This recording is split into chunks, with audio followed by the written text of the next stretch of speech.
It was a cold night in Porto Alegre, and the silence in Julio de Castillo's square was broken only by the sound of dry leaves being blown by the wind. Marina walked alone, as she did every night, trying to stifle the thoughts that consumed her. Her life had become a labyrinth of loneliness, where every path seemed to lead to the same void. Then she heard a different sound, a faint meow. She stopped, looking around until her eyes caught sight of a small shadow moving near a bench. A thin, dirty cat with a visibly swollen belly was staring at Marina with eyes that begged for something, perhaps food, perhaps a little human warmth. Marina slowly bent down, holding out her hand. "Hey, little girl, are you alone?" she murmured with a softness that seemed foreign even to her. The cat hesitantly moved a little closer, still suspicious. Marina looked around, searching for any sign that the animal might belong to someone. But the square was empty. Without thinking too much, she took off her scarf and carefully wrapped it around the cat. "Come on. You can't stay here." Her voice was firm, but the look in her eyes betrayed something that even she didn't want to admit. Empathy. At home, a small apartment in the lower town, Marina improvised a bed with old blankets. She gave her what she had, some milk and bread, while she watched the cat eat greedily.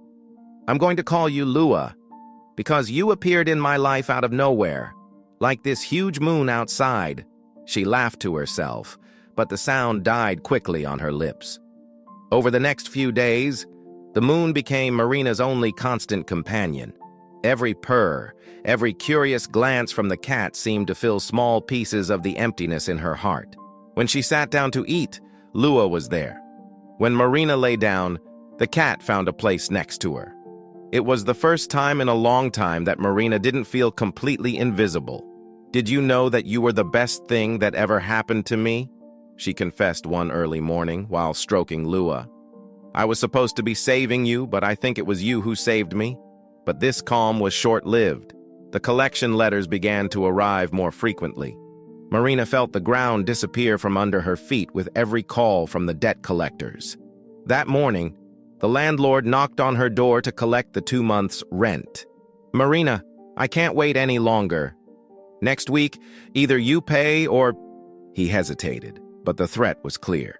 She closed the door without saying anything, the sound echoing like thunder in the small apartment. Lua, sensing the tension, moved closer, brushing her head against Marina's leg. "What do I do, Lua?" she whispered, sitting down on the floor with her hands covering her face. "I can't even look after myself. How am I going to look after you?" As if sensing something, Lua jumped into her lap, but Marina was too lost in dark thoughts to notice the gesture. A week later, Lua gave birth to 3 cubs. Marina was there, holding a flashlight to illuminate the corner where the cat had nestled. "You're so brave, you know that?" she said, as the first meow of one of the kittens echoed through the room. For a brief moment, the chaos inside Marina fell silent. Seeing the little beings moving clumsily alongside Lua brought a spark of joy that she had forgotten existed, but reality soon crushed her again. That night, as she looked at Lua and the puppies sleeping together, she made a decision. It wasn't something she wanted to do, but she felt it was necessary. The next day, Marina found an old cardboard box and lined it with towels. She placed Lua and the kittens there, while her hands trembled. Lua seemed to sense something was wrong and looked at her with those big, questioning eyes. "I don't want to do this," she whispered, swallowing back tears. "But maybe someone will look after you better than me." Before she could change her mind, Marina picked up the box and left in the direction of Redenção Park. The morning was overcast, the kind of day that left Redenção Park almost empty. Marina walked quickly, with the box in her arms, trying not to look to the side, trying to ignore the low meows coming from inside. Each step seemed to weigh a ton, but she forced her legs to keep going. Finally, she stopped at a far corner near a disused newsstand. The place was discreet, but close enough for someone to eventually notice the box. At least, that's what she hoped. Marina put the box on the floor, trying not to look at Lua and the kittens, but the cat's gaze seemed to pierce her. "Don't look at me like that," she muttered, more to herself than to Lua. "I don't have a choice. Do you understand?" Lua, restless, began to try to get out of the box, but Marina gently pushed her back in. "Please, Lua, stay here. It'll be better this way. I promise." She stood up and took a few steps back, but stopped when she heard a louder meow. She turned around and saw Lua trying to jump out again, with her cubs wriggling in the towel. Marina covered her face with her hands, fighting the urge to take them back. I can't, she screamed. But the park remained silent, as if even the wind had stopped to listen to her despair. With trembling steps, Marina began to walk away, refusing to look back. Moon, desperate, meowed louder, but Marina clamped her ears shut and quickened her pace until the meowing became a distant, almost inaudible sound. Hours later, while she was collecting leftover food for the street dogs, Dona Elza, a gray-haired lady with a kind expression, passed by the disused stall. It was the sound of meowing that caught her attention. "What have we here?" she asked, leaning over the box. She opened the lid and saw Lua looking at her, protective, with the puppies hiding in her warmth. "Oh my God, you were left here, weren't you?" she murmured, her voice laden with sadness. Lua didn't try to run away. She seemed too tired, or perhaps she knew that this woman was different. Mrs. Elza gently picked up the box and took it to her house, a small place, but full of blankets and bowls of food for the animals she collected. "You are safe now, my angels. I will take care of you." At Dona Elza's house, Lua was welcomed as if she were family. She heated milk on the stove and put fresh water near the makeshift bed she had made for the cat and her kittens. Lua, although still alert, began to relax. "That's right, darling. You and your babies will be fine now," Elza said, as she stroked Lua, who finally closed her eyes, exhausted. The kittens, small and fragile, began to explore their new bed, while Lua kept them close with affectionate licks. For the first time in days, Lua seemed at peace. But while all this was going on, Marina, in her empty apartment, was beginning to feel the first signs of the weight that this decision would have on her soul. The fine rain beat on the windows of Marina's small apartment, filling the silence with an irregular rhythm. She was sitting on the living room floor, her gaze fixed on the empty cardboard box that still stood there, like a cruel reminder of what she had done. Lua's meows seemed to echo in her mind, even though they were no longer there. "I did the right thing, didn't I?" she muttered to herself. But her voice sounded fragile, almost pleading. The emptiness in the apartment seemed greater now. Every corner, every object seemed to accuse her. The bed where Lua slept, the bowl of food still full in the corner of the kitchen. Marina felt the weight of guilt grow in her chest, suffocating her. That night, as she lay down, the meowing seemed louder. She closed her eyes and squeezed her ears, but the sound didn't go away. "Why do I feel like I've had a part of me ripped out?" she whispered, letting the tears wet her pillow. 3 days later, unable to bear the guilt, Marina decided to return to Redenção Park. Maybe the cats were still there. Maybe someone hadn't found them. A part of her knew that this was unlikely, but the need to do something was stronger. She walked through the park, her heart racing, her eyes scanning every corner. The disused newsstand was there, but not the box. The space where she had left Lua and the puppies was empty. No, it can't be. Her voice trembled as she looked around, her eyes already watering. She began to ask the few people in the park, "Have you seen a black cat with kittens around here? They were in a box." Her voice became more desperate with each question. The answers were always the same, a negative nod, a confused look. Marina sat down on the nearest bench, her head between her hands, unable to hold back the tears. "They're gone. They're gone, because I left them." After that morning, Marina began to disconnect from everything. The job at the cafe was the first to disappear. Her boss had noticed her constant absences and distraction. "Marina, I've tried to be patient, But you can't go on like this. The woman's voice was firm, but not hostile. You're leaving me with no choice. Marina didn't reply. She just picked up her things and left. She no longer had the energy to argue or fight. The next few weeks passed like a blur. With no job and mounting debts, Marina was evicted. The empty apartment seemed like a reflection of her own soul as she left for the last time, carrying only a backpack with clothes and memories of a time that now seemed so far away. Now Marina wandered the streets of the city, aimlessly. Every street cat she saw made her freeze for a moment, with the irrational hope that it was the moon. But it never was. One night, exhausted and hungry, Marina collapsed in the same park where she had left Lua and her kittens. People passed her by, some casting looks of pity, others pretending not to see. Waking up to the sound of laughter and voices in the distance, Marina blinked a few times, trying to understand where she was. Right and so. Park was busier that morning. Colorful stalls had been set up, and an adoption event seemed to be attracting families and onlookers. With her senses still confused, Marina noticed a sign on one of the stalls. Adopt a friend for life. In the center, a picture caught her eye. It was the moon. There was no mistaking it, those deep-set eyes and the shiny black coat. His heart raced. He got up with difficulty and approached the tent, his eyes fixed on the picture. "Excuse me, that cat, is she still here?" he asked, his voice weak, almost inaudible. The woman behind the counter, a gray-haired lady with a kind expression, smiled. "Lua?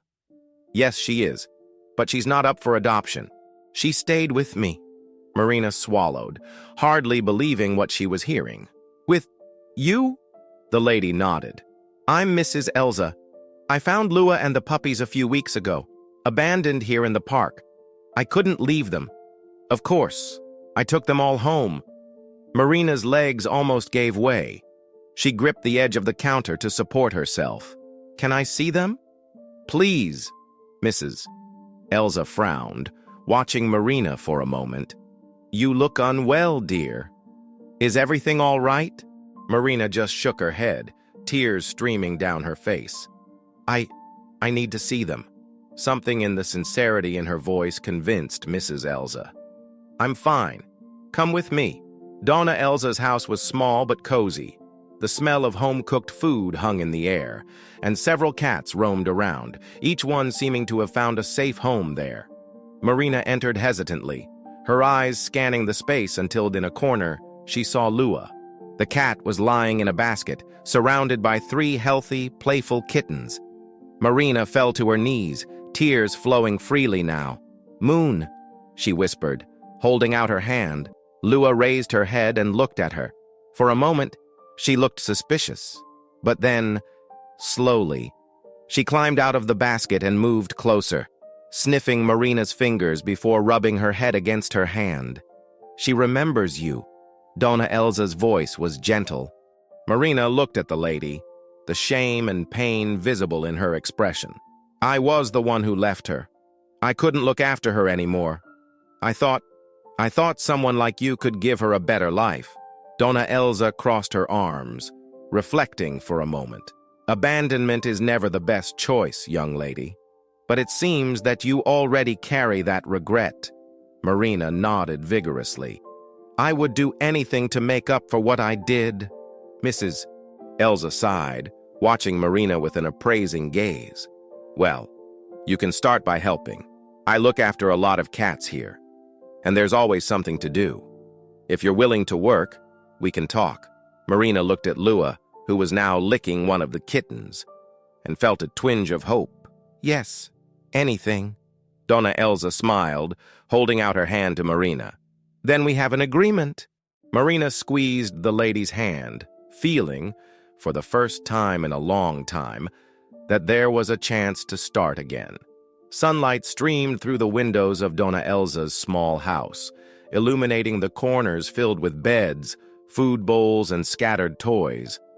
Marina was kneeling on the floor, cleaning one of the litter boxes, while Lua watched from a corner, surrounded by her puppies. "You're getting the hang of it," commented Donna Elza, entering the room with a tray of tea and cookies. "It's not a glamorous job, but it's necessary." Marina stood up, drying her hands on a cloth. "I'd do it all day if I had to. I still feel guilty." Mrs. Elza placed the tray on a table and looked at Marina gently but firmly. "Guilt doesn't feed anyone, young lady. Working with purpose does. Look around you. These cats depend on us. Lua and the kittens are fine now, but there are many others who need help." Marina nodded, feeling a lump in her throat. "That's why I want to stay. I want to help." Mrs. Elza smiled. "Then we'll put you to real work." Over the next few days, Marina immersed herself in her work. She helped Dona Elza rescue cats from dangerous streets, find homes for the more sociable ones, and look after those who needed more time to recover. Every little bit of progress gave her a sense of purpose that had disappeared from her life. One afternoon, while she was pouring fresh water into the bowls, Lua approached with one of the cubs, gently nudging it towards Marina with her snout. Marina looked at Lua in surprise. "You trust me again, don't you?" she said, stroking the cat. Dona Elza watched the scene from afar with a satisfied smile. "Looks like she's forgiven you. Now all that's left is for you to forgive yourself." Marina sighed. "I'm still trying." The work at Dona Elza's house began to attract attention in the neighborhood. People who had previously ignored the street cats began to donate food, blankets, and even offer homes to some of the rescued animals. The story of Lua and her kittens, which Marina began to share, became a symbol of hope for many. One morning, Dona Elza put a hand on Marina's shoulder as they watched the cats playing in the yard. "Have you ever thought about what it was like when you first came here?" she asked. Marina laughed softly, shaking her head. "I could hardly look at myself in the mirror." Dona Elza gently squeezed her shoulder. "Look at yourself now. You're helping to change lives.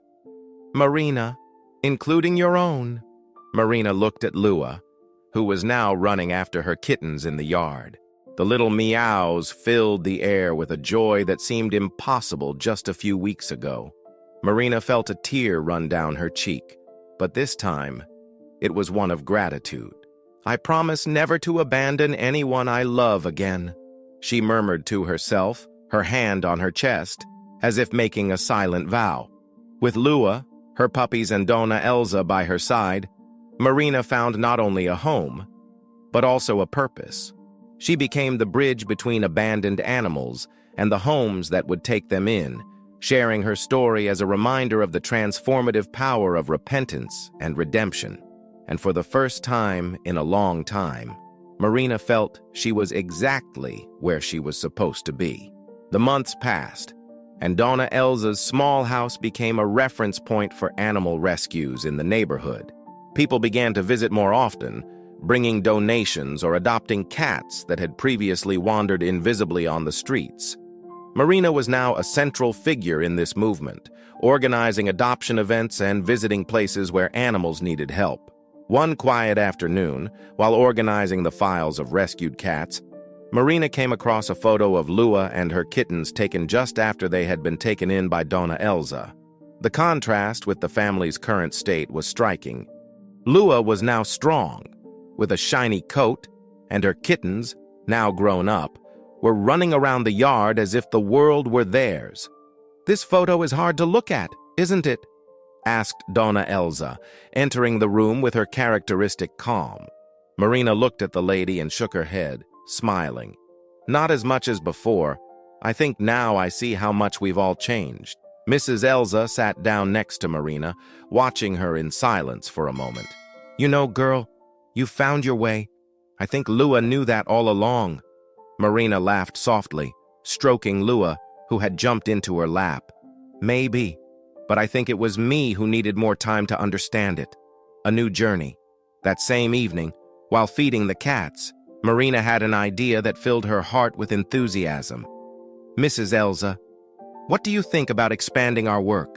We could set up a support network with other animal rescuers, maybe even get support from the city council for a bigger shelter." Mrs. Elza arched her eyebrows in surprise. "That's ambitious, miss, but I think it's exactly the kind of idea we need."